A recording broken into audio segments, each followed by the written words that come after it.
Bonjour et bienvenue dans ce nouvel épisode Wiki Alien dans lequel nous allons parler de la station Erebos, mais surtout des événements catastrophiques qui s'y sont déroulés. Donc, c'est parti. La station Erebos était connue pour exploiter des ressources de plasma générées par le trou noir d'Albacen. Construite par Kailand Mining Company dans les années 2173 et supervisée par Weyland-Yutani, la station minière est assemblée à partir de recyclage de vaisseaux et de raffineries, s'étalant sur une hauteur de 10 niveaux. Un énorme bras mécanique permettait de récolter le plasma généré par le trou noir et ainsi le convertir et le stocker en cellules d'énergie afin d'y être transporté à la frontière. Mais rien que pour en arriver là, les événements avant l'exploitation d'Albacen sont assez sombres. Cette histoire se déroulant dans le système Draconis 26 était tout d'abord la destination de l'USCSS Cronus en 2110 lorsque la compagnie Weyland-Yutani était en recherche de nouvelles sources du pathogène pour l'exploiter. Après leur départ depuis LV-1113 de ce même système un an plus tard, un dispositif ingénieur a été activé par l'équipe d'exploration, transformant la naine rouge de Draconis 26 en trou noir. LV-1113 fut détruite ainsi que le Cronus, mis à part son vaisseau de sauvetage, le Cheiron, ou le Chéron, je sais pas trop comment ça se dit, qui finit prisonnier par l'accrétion du trou noir, en gros le disque lumineux rempli de plasma et de gaz. Puis des années plus tard, de retour en 2173, une sonde défectueuse de Weyland-Yutani traversa le système de manière hasardeuse, et envoyait un signal comme quoi un trou noir était en train de produire une quantité phénoménale d'énergie. La compagnie gagna le contrat d'exploitation et y installa la station Erebos. Mais en 2185, elle est attaquée par une dangereuse race humaine génétiquement modifiée, nommée Fullfremen. C'est pas moi qui invente. Qui ont été créés par les ingénieurs dans leur quête à la perfection il y a très longtemps, au même titre que les humains ou les xénomorphes. En fait, ils les ont créés lors du processus de création pour les xénomorphes, mais les Fullfremen ont ensuite d'eux-mêmes créé la protoruche, dans le but de perfectionner toutes les créations. Je parlerai de la protoruche dans une vidéo dédiée. Les ingénieurs comprirent que cette race était trop dangereuse, ils devaient donc les éradiquer. Ils ont donc voulu détruire toutes les colonies qu'ils ont créées avec le pathogène, dont les humains, pour éviter que les Fullfremen les contaminent et créent plus de xénomorphes. Donc la réponse à la question dans Prometheus de pourquoi les ingénieurs ont voulu détruire les humains se trouve en partie ici, si toute cette histoire du JDR est canon.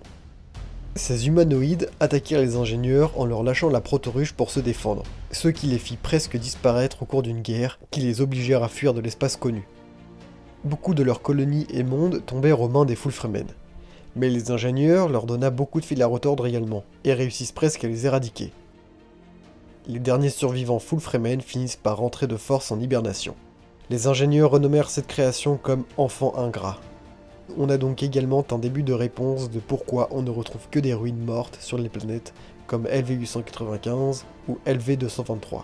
Il est possible qu'il y ait aussi un lien avec le vaisseau craché et rempli de morts sur LV-426. Enfin là pour le coup, ce serait plus une pensée personnelle, étant donné qu'on n'a toujours aucune info sur cet élément.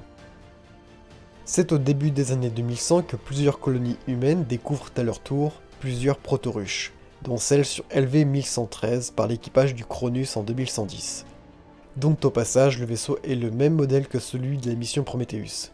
Comme ça c'est même plus facile pour illustrer au montage. La mission Cronus découvre alors une source de pathogène, mais apparemment ce n'est pas une source pure du pathogène. Les Fullfremen sont réveillés, aussi appelés les perfectionnés, pour continuer leurs expérimentations dans le but de créer les formes organiques les plus parfaites.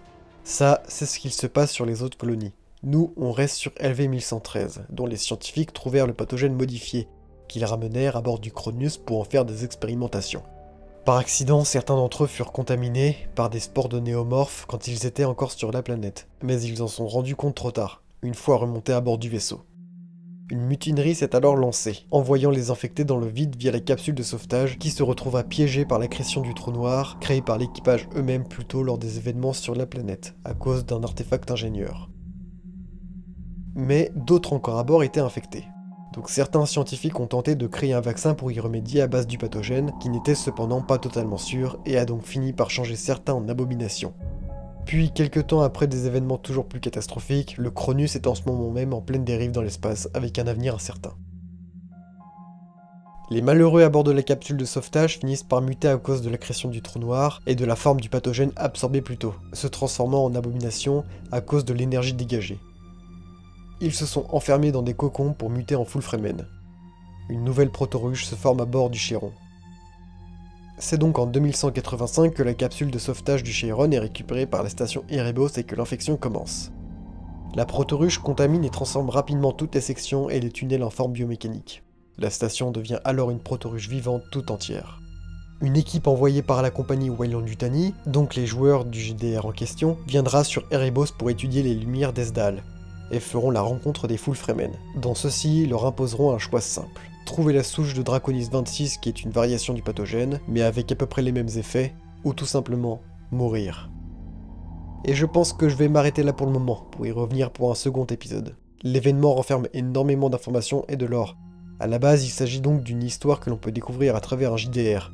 Et j'avoue galérer à écrire toute cette histoire et de regrouper les informations, donc je décide de couper la vidéo en deux parties, dont la suite viendra parler en détail de ce qu'il se passe dans la station Erebos, pendant l'invasion des Full Fremen.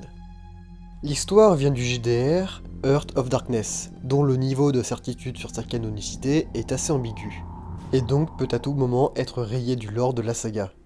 C'est également pour ça que j'ai toujours eu du mal avec les univers étendus malgré des histoires très profondes et intéressantes, que leur degré canonique ne tient parfois qu'à un fil.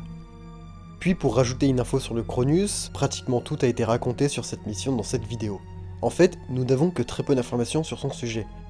On n'en sait pas précisément plus sur ce qu'il s'est passé à la surface d'LV-1113, ni à quoi ressemble l'artefact ingénieur et comment ils l'ont activé par accident. Donc voilà, au moins toutes les infos principales le concernant se trouvent ici. Et encore une fois, je remercie Aerugis pour m'avoir énormément aidé à compléter les informations dites dans cette vidéo. On va finir par croire que c'est lui le goal, et que la chaîne va devoir lui être déléguée. Désolé aussi pour le souci de son avec le micro vers le début de la vidéo, je ne sais pas ce qu'il s'est passé lors de l'enregistrement, mais tant pis, je n'avais pas vraiment le temps pour réenregistrer la voix off. En tout cas sur ce, à la prochaine.